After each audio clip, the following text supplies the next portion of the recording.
교회는 영적 생명 공동체입니다. 그래 교회는 더 많은 생명이 태어나야 하고 그 태어난 생명이 더 크게 성장해야 합니다. 교회 전체적으로도 성장해야 하고 개인적 영성, 그 신앙에서 인격적으로 성장해야 합니다. 목사도 성장해야 하고 성도님들도 성장해야 합니다. 구원받은 성도로서 그리스도의 장성한 분량에 이르기까지 성장하고자 하는 거룩한 소망이 있어야 합니다. 교회 안에서 이 성장을 위하여 섬기는 부서가 바로 양육사역국이라 할 수 있습니다. 성장이라고 하는 단어는 여러분과 목사 개인적으로 29년 전 목회를 시작한 처음부터 한 욕심이었고 방향이었습니다. 제가 해야 할 일 중에 하나는 교회를 성장시키는 것도 성도님들 성장시키는 것도 중요하지만 성도들 앞에서 목사도 반드시 성장을 이루어내야 한다는 의무감이었습니다. 그래서 그것이 바로 저의 무거운 짐이기도 했습니다. 우리 목사님 저 정도면 되었어가 아니라 우리 목사님이 작년보다 더 좋아졌어, 달라졌어, 설교에도 인격에도 마음 씀씀이에도 언어에도 달라졌어. 우리 목사님 처음 볼 때와 좀 전혀 달라. 이것이 이렇게 소망이었음에도 불구하고 누구도 아멘을 안 한다는 것은 네가 무슨 성장을 하기는 얼마나 했냐 뭐 이런 느낌이지만, 그럼에도 불구하고 때로는 그런 설교도 굉장히 많이 했어요. 가정도 성장해야 됩니다. 배우 아내 앞에서 남편으로서도 성장이 있어야 됩니다. 남편 앞에서 아내로도 성장이 있어야 됩니다. 중요한 게 있죠. 며느리와 시어머니가 만나면 경쟁 구도로 형성이 되게 되는데요, 일방적으로 시어머니가 며느리를 뭐라 할 수 있지만 피차 성장해야죠.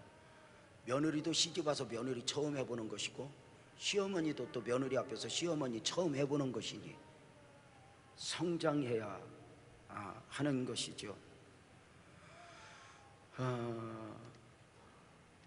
오늘 잘 못하는 것, 오늘 실수가 하는 것은 문제가 되지 않습니다. 그러나 성장하지 못하는 가운데 반복된 실수, 성장이 없는 오늘의 무능은 안타까움이죠.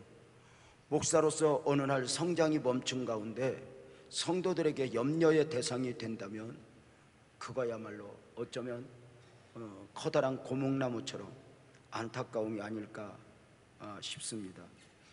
성도로서 여러분은 성장하고 있습니까? 그 신앙이나 사역의 연수를 더해가며 다른 사람의 성장을 돕는 것 이상 자신의 성장을 이루어내고 있으십니까? 사울이 바울 되는 것보다 바울이 바울다워지는 것이 힘들다는 말이 있고, 시몬이 베드로 되는 것보다 베드로가 베드로다워지는 것이 힘들다는 말이 있습니다. 예수를 믿는 것보다 예수를 믿는 사람답게 살아내는 것, 이것이 더 힘이 든 것입니다. 사울이 바울 되고 시몬이 베드로 되는 것은 문제가 없으니 그것은 일방적 주님의 은혜 가운데 되어지는 것입니다. 그러나 바울이 바울 되고 베드로가 베드로 되는 것은 신앙의 연수를 채우면, 그 사역의 연수를 채우면 저절로 되는 것이 아니라 처절한 영적 싸움 가운데 성장하는 것입니다.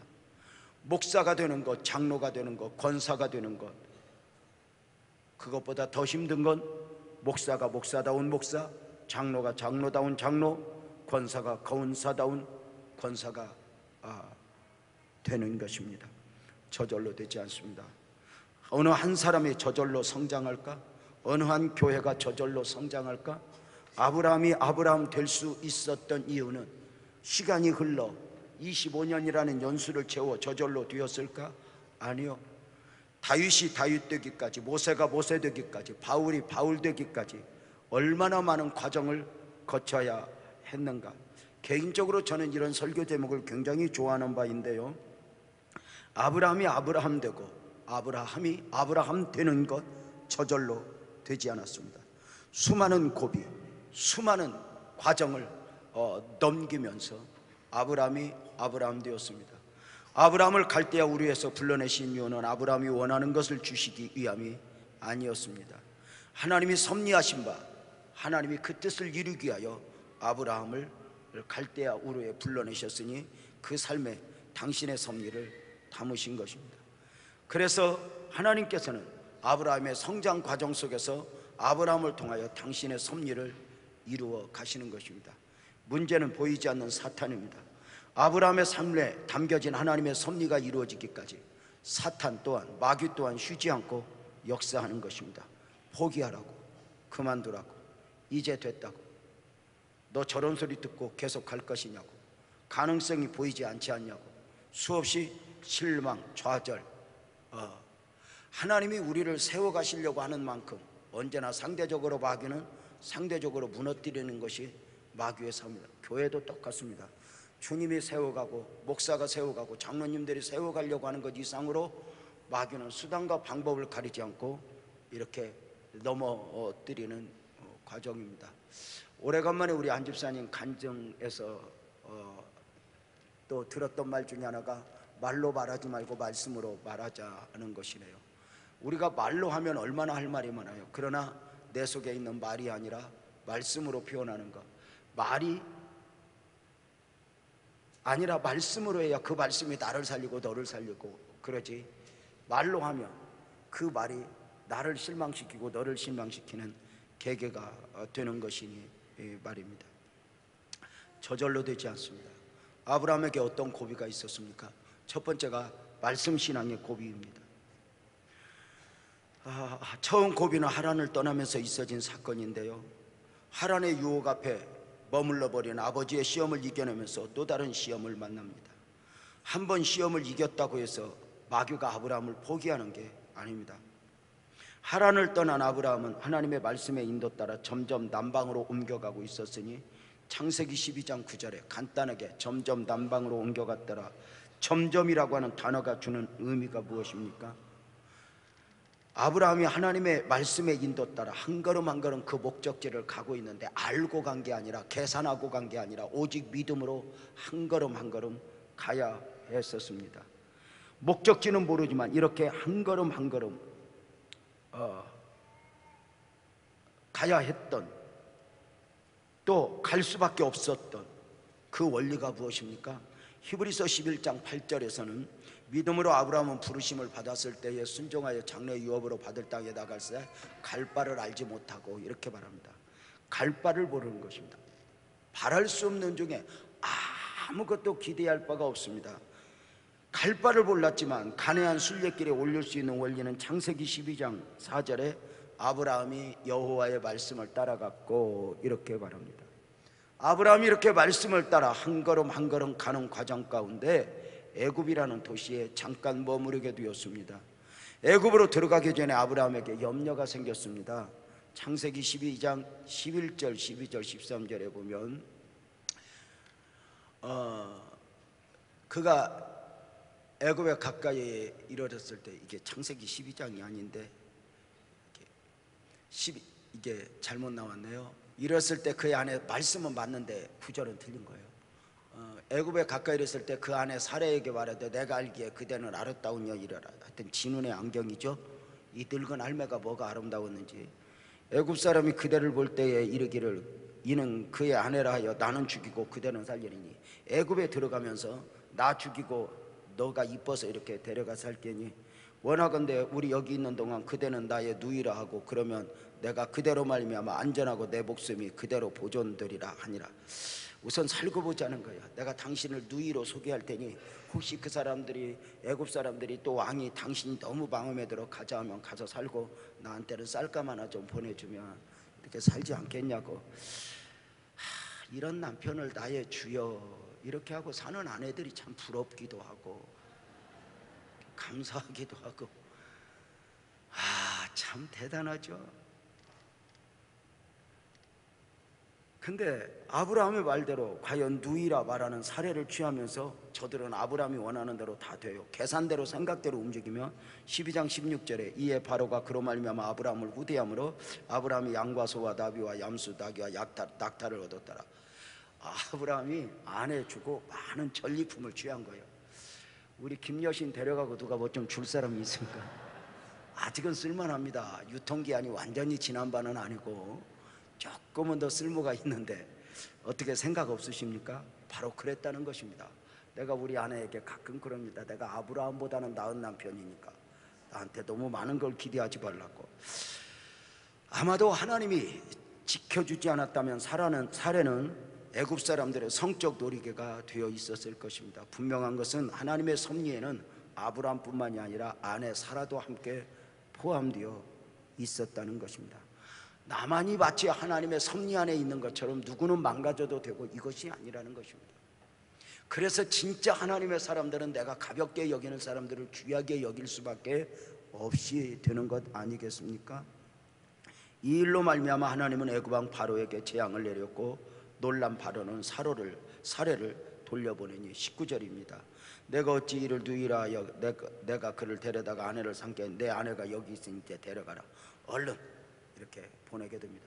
그러면서 또 한 번 이렇게 고비를 나가는데 이 고비가 바로 뭐냐면 말씀 신앙의 고비입니다. 말씀을 따라가던 아브라함이 갑자기 환경을 본 것입니다. 말씀을 쫓아갖고 일했던 그가 말씀보다 사람을 본 것입니다. 갈대아 우리에서 나올 때 계산이 되었던 바가 아닙니다. 그런데 이런 혼선을 마귀가 끊임없이 주는 것이거든요. 동방박사들의 실수도 보여요. 그 수천 킬로를 오면서 별 보고 왔다가 정작 예루살렘 앞에서 별을 따라가는 것이 아니라 예루살렘 성 앞에서 왕궁을 보고 그만 흔들려 버려요. 자기 생각에 별 보고 가는 게 아니라 어쩌면 별 보고 가야 했다면 틀림없이 반쯤까지 기다려야 돼요. 이렇게 기다리느니 자기 생각이 먼저 움직여요. 밤중까지 기다리느니 왕은 마땅히 예루살렘 왕궁에 있지 않겠어? 그리고 가서 물어보죠.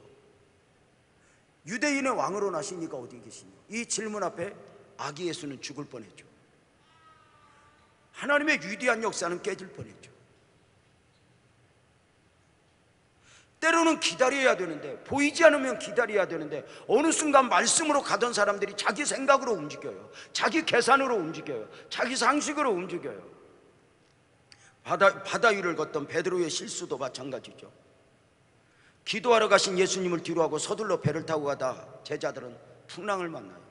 물결로 인해 밤새 고난을 당하는 가운데 제자들은 바다 위로 걸어오시는 예수님을 보게 돼요. 놀란 제자들은 예수님을 알아보지 못하고 유령이라 소리질러 대는 가운데 주님이 말씀하셔요. 마태복음 14장 27절이죠. 안심하라, 내니 두려워하지 말라. 베드로는 예수님이라고 하는 말씀에 예수님 나를 오라 하소서 강청했고 오라 했습니다. 놀라운 것은 베드로가 물 위를 걸어 예수께로 가고 있었습니다. 그러나 몇 걸음 걷지 못하고 베드로는 물속에 빠지게 되어 있으니 그 원인을 성경은 분명하게 말하니 마태복음 14장 30절 31절을 보면 바람을 보고 무서워 빠져가는지라 이렇게 말했습니다. 예수님을 보고 가던 그가 바람을 보는 것입니다. 예수님 오라 하소서, 예수님이 오라 했으니까 갔죠. 환경이 되어서 간 건 아니잖아요. 그런데 갑자기 예수님보다 바람을 보게 되니 그는 빠져갑니다. 31절에 예수께서 손을 내밀어 그를 붙잡으시며 이르시되 믿음이 작은 자여 왜 의심했느냐 라고 말합니다. 왜 바람을 보았느냐 이렇게 말합니다. 베드로가 물속에 빠지게 된 원인은 물이었기 때문이 아니라 환경을 보면서 의심했습니다. 아브라함의 실수를 다시 봅니다.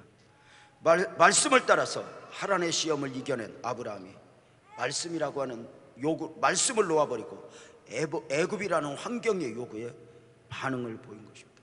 애굽이 두렵죠. 무섭죠. 그래서 아내를 넘겨 주어버리는 거죠. 여러분, 가장 귀한 게 아내 아니에요? 살다 보니까 자식보다 아내가 훨씬 귀해요. 자식한테는 함부로 해도 아내한테는 함부로 하면 안 돼요. 저도 이게 다 살기 위해서 발언을 하는 겁니다. 아까 지금 했기 때문에 저도 지금 잠깐 살기 위해서 이렇게 좀 밑밥을 깔아놔야지. 그냥 넘어가면 나도 이렇게 큰일이 이렇게 저도 이게 여기서 내려가면 두렵고 떨립니다. 근데 정말 그래요. 여러분, 자식한테는 함부로 해도 아내한테는 함부로 하면 안 돼요. 결국은 아내예요. 근데 많은 사람들이 이런 걸 실수를 하는 것 같아요.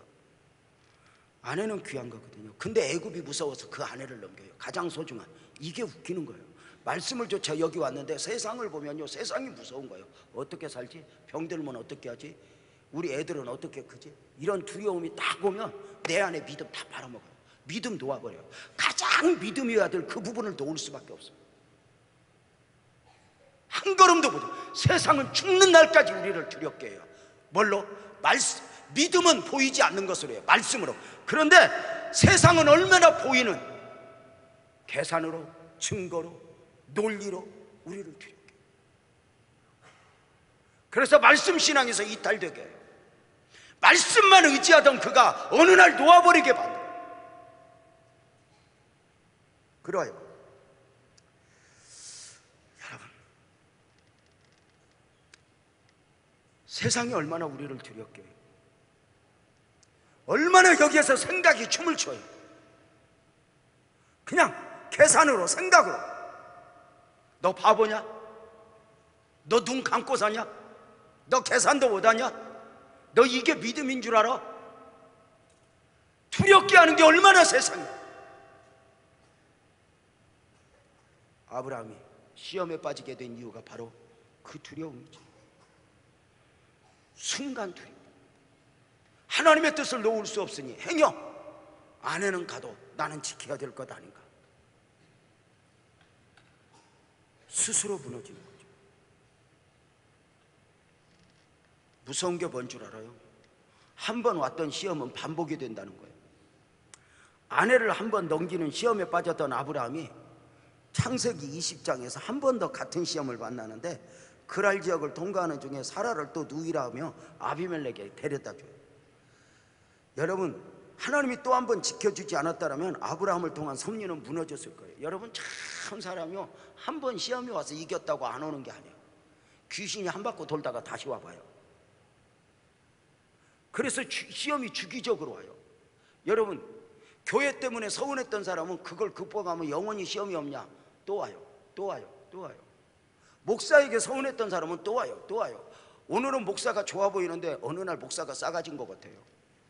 그 시험이 와요. 제가 끊임없이 여러분들 말씀의 은혜를 받으려면 드리는 말씀이 뭐예요? 설교는 목사에게 듣고 기대는 하나님께 해라. 우리가 하나님이 주시는 은혜를 누리는 것이지 목사에게 나오는 은혜는 무슨 뭐 그렇게 대단한 게 있겠어요? 무슨 목사가 여기서 29년 30년째 설교를 하면 무슨 뭐 해 아래 무슨 새 것이 있겠어요? 그래서 저는 평생에 듣던 말씀 그 노래가 좋아요. 평생에 하던 설교, 날마다 하던 설교, 은혜 받는 우리 성도들 이쁜 거예요. 저것도 했네.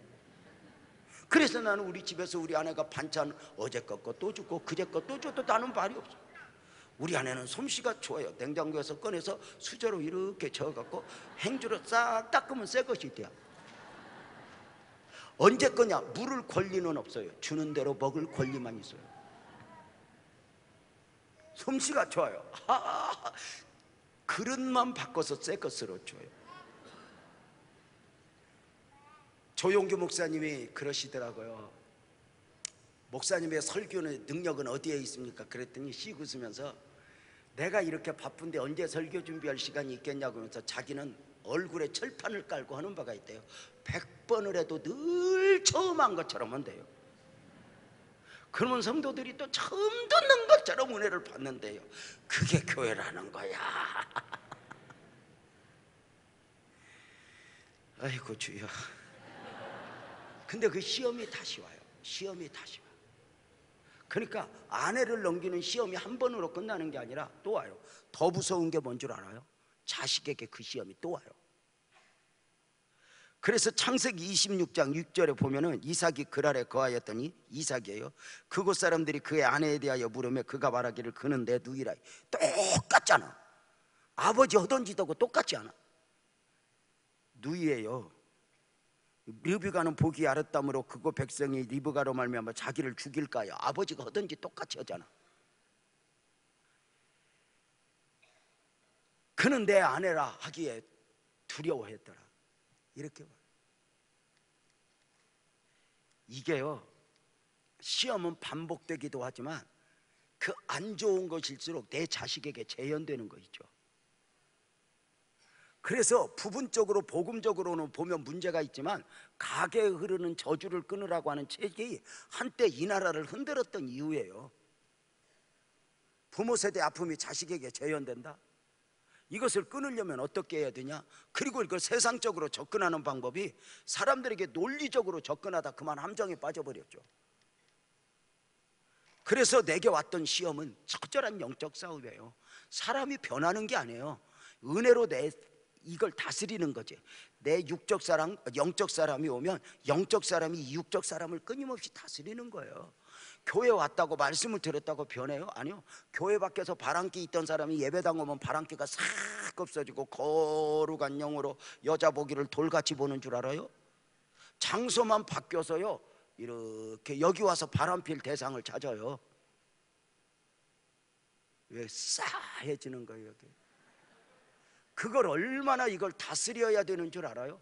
끊임없이. 그리고 이걸 다스리는 게 능력이고 다스리는 게 은혜이지 그런 마음이 없어지는 게 아니라니까. 그래서 이게 특별히 양육사였고 이분들 중에 특별히 그 옛날에 여자 문제를 일으켰던 분들이 많은 것 같은데 저게 저 파란 옷 입고 막 이게 무서운 거거든 저게. 여러분 봐봐요. 절대 시험은 다시 와요. 이를 악물고 이겨내지 않으면 이게 또 와요. 아하, 이게 영적 싸움이구나. 그래서 말씀으로 가다가 무너지는 거예요. 갑자기 환경이 두렵게 만들어요. 너 이렇게 해, 저렇게 해. 근데 세상은 언제나 논리적이고 계산이에요. 근데 하나님은 아니에요. 하나님은요 늘 응답도 너무 간단하게 줘요. 믿음이 아니면 못 알아듣도록.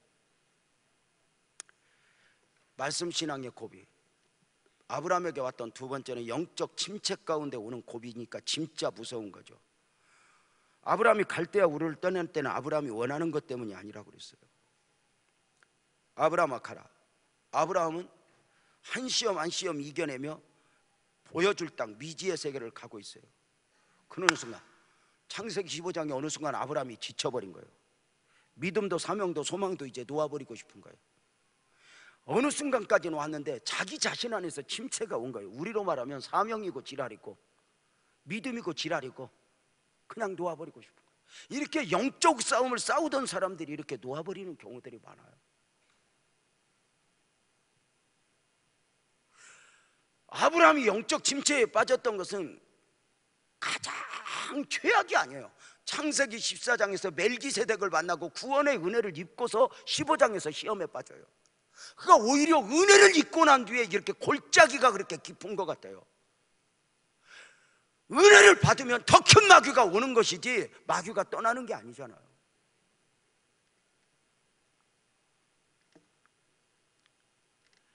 다 놓아버리려합니다. 엘리야도 언제 엘리야 증후군 나 죽여주세요 했어요. 바알과 아세라 선지자 850명 죽이고 나서 영적 거대한 승리, 3년 반 동안 닫혔던 하늘문 열고 나서 나 죽여주세요 그래요. 성도들이 큰 순종을 하고 큰 헌신을 하면 탄탄대로를 달리는 게 아니에요. 아파요. 그만큼 진통을 겪는 경우들이 있어요.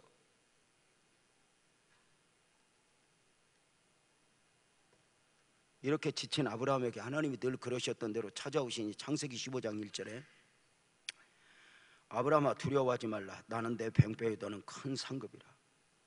환상적.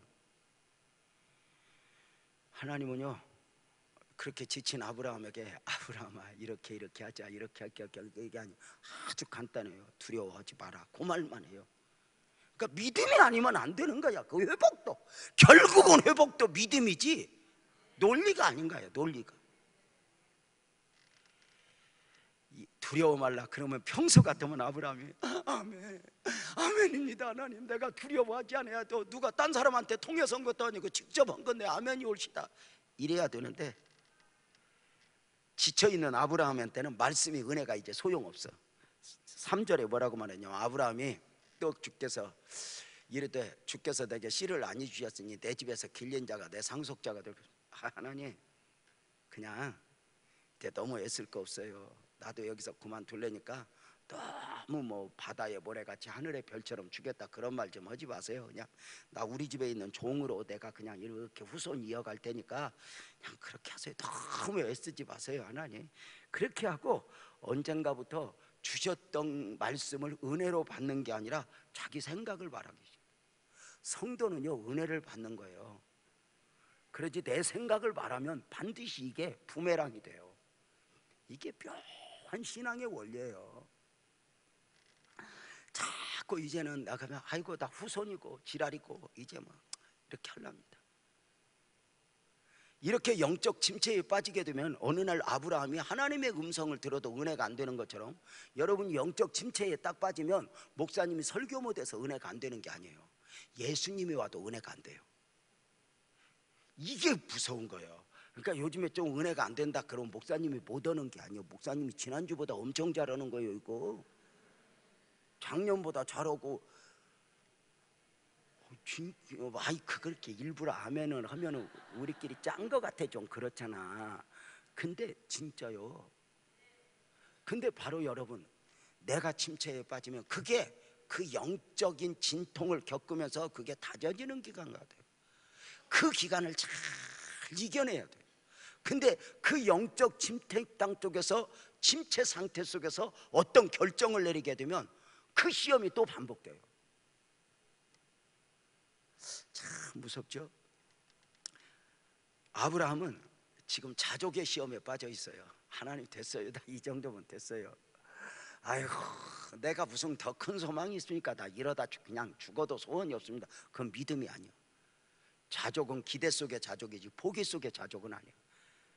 진짜 믿음은 기대 속의 자족. 바랄 수 없는 중에 바라고 나는 족합니다. 주님 해주실 것입니다. 마지막 세 번째로 아브라함의 고비는 가정적 고비니 하갈과 이스마엘의 시험인데요. 하갈과 이스마엘의 시험에 빠지게 된 이유가 뭘까요? 말씀 따라왔던 아브라함이 어떤 경우가 만났죠? 창세기 16장 2절에 보면 15장에서 아브라함이 영적 침체에 빠졌다가 이제 16장에서 사레가 아브라함에게 이르되 여호와께서 내 출산을 허락하지 아니하셨으니 원하건대 내 여종에게 들어가라. 내가 혹 그로 말미암아 자녀를 얻을까 하노라 하며 아브라함이 여기가 무서워.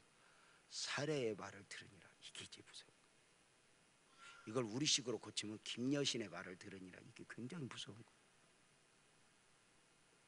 여자들이 여자들 말 들으면 남자들 자다가도 떡 얻어먹는데 골라서 드려야지. 여자들이 얼마나 음흉한데.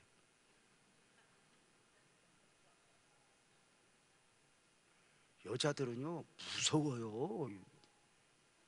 너무 믿으면 안 돼. 그냥 믿는 척하고 이러고 살아야지.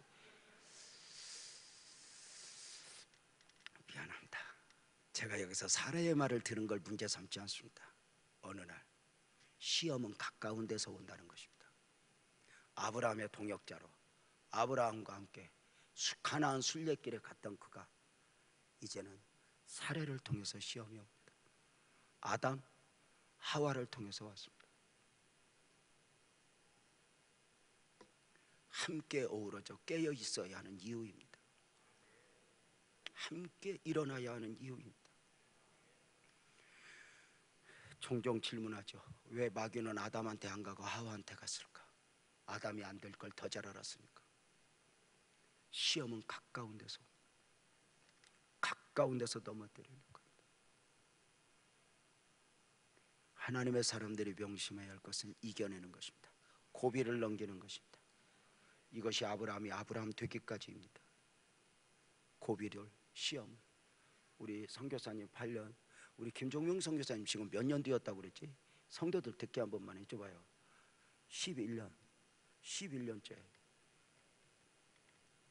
가서 사역을 하고 계시죠.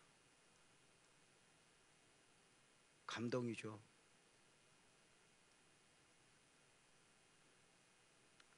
얼마나 많은 고비들이 있겠어요. 김종명 선교사님 얼마 전에도 메시지가 왔어요. 목사님 나 그만하고 싶습니다. 이러고 왔어요. 그래서 내가 답장을 지랄하네. 또 한 번의 고비, 또 한 번의 고비. 내가 그러면서 지랄하네. 그러면서 승계일 거예요. 하나님이 너를 초청한다. 하나님이 함께 하자고. 기대했던 사람, 기대했던 환경이 아니라 하나님이 함께 하자. 이만큼 이루었으면, 이만큼 덩치가 커졌으면 저절로 먹고 사라지는 게 아니라니까. 날마다 큰 만큼 더 울어야지. 더 영적 싸움을 싸워야지. 닐리리아가 영적으로는 없다니까. 우리 새가족 또는 존경하는 성도님들, 저절로 성장하는 나무는 하나도 없습니다. 수없이 많은 바람과 모진 눈보라를 이겨내지 않으면 안 됩니다. 이제 꼭 기억하십시오. 어떤 시험이 오거든 문제가 오거든 왜 왔어? 이렇게 하면 안 됩니다. 올 것이 왔고 아멘 합시다. 이겨낼 힘을 주옵소서. 이겨내는 것입니다. 너 때문에 누구 때문에 하며 적당히 주저앉는 것 인간적인 겁니다. 고비가 옵니다. 빛나교회가 여러분에게 오자마자 그냥 처음부터 좋기만 하겠습니까? 왜 저럴까? 왜 저럴까? 제 딴에 얼마나 설교를 내가 이렇게 하느라고 애쓰는데, 이렇게 애쓰는데 우리 김정숙 권사님이 친구 하나 데리고 왔더니 설교 길게 하는 것 보고 놀래 자빠져서 가버렸대요. 목사님 친구 하나 전도했더니 그날따라 설교를 그렇게 길게 갖고 쫓아냅니까? 그래서 줄일게. 네, 그렇게 내 생각과 다르고 네 생각과 다를 수 있지만 오늘 또 한 곱이 또 한 귀 넘기노라며. 신기하죠? 바보같이 참고 인내했던 건 나중에 다 간증으로 남고 축복으로 남는다는 거 기억하면서 바보가 되십시오. 참아내십시오. 인내하십시오. 내가 나를 만드는 것이 아니라 주님이 나를 만드시기까지 달려가십시오. 기도하며 달려가십시오. 멋지게 한 주간 여러분 그렇게 할게요. 바람이 불면 왜 부냐? 그러면 안 돼요. 바람막이 옷을 입고 가면 돼요. 원리잖아요. 여름에 왜 덥냐? 그러면 벗으면 돼요. 적당히 벗어야지 다 벗으면 안 돼요. 여러 사람이 힘들게 하지 말고. 다 그래요. 어떤 일, 교회 안에 어떤 일이 오면 우리 아내하고 그래요. 교회 안에 어떤 일이 오면 여보 하나님 이번에 또 복 줄란가 봐. 이번에 또 이 어려움 잘 이겨보자. 하나님의 은혜 베풀겠지? 그리고 또 한 번 가요. 누가 그렇게 나를 이해해요? 영적 침체가 무섭죠. 놓아버리고 싶고 그만둬버리고 싶고. 그렇게 말씀을 따라오던 그가 생각으로 움직이니까 어느 정도 골짜기에 빠지는가 우리가 오늘 들었죠. 주님은 여러분에게 그럼에도 불구하고 말씀밖에 안 줘요. 눈에 보이는 증거는 주지 않아요. 결국 말씀으로 회복되는 것이지 눈에 보이는 증거로 회복되는 게 아니에요. 저도 좀 하나님이 오늘 은혜 받고 가면 집에 계란 한 판이 뚝 떨어져 있고 이런 식으로 하나님이 역사하면 나도 얼마나 신나겠어. 근데 하나님은 안 그래. 끊임없이 말씀을, 그 말씀 안에서 나를 일으키고 살려내고 하시는 그 하나님 은혜 가슴에 안고 아자! 한 주간 믿음으로 승리합시다. 기도하겠습니다. 하나님 고맙습니다.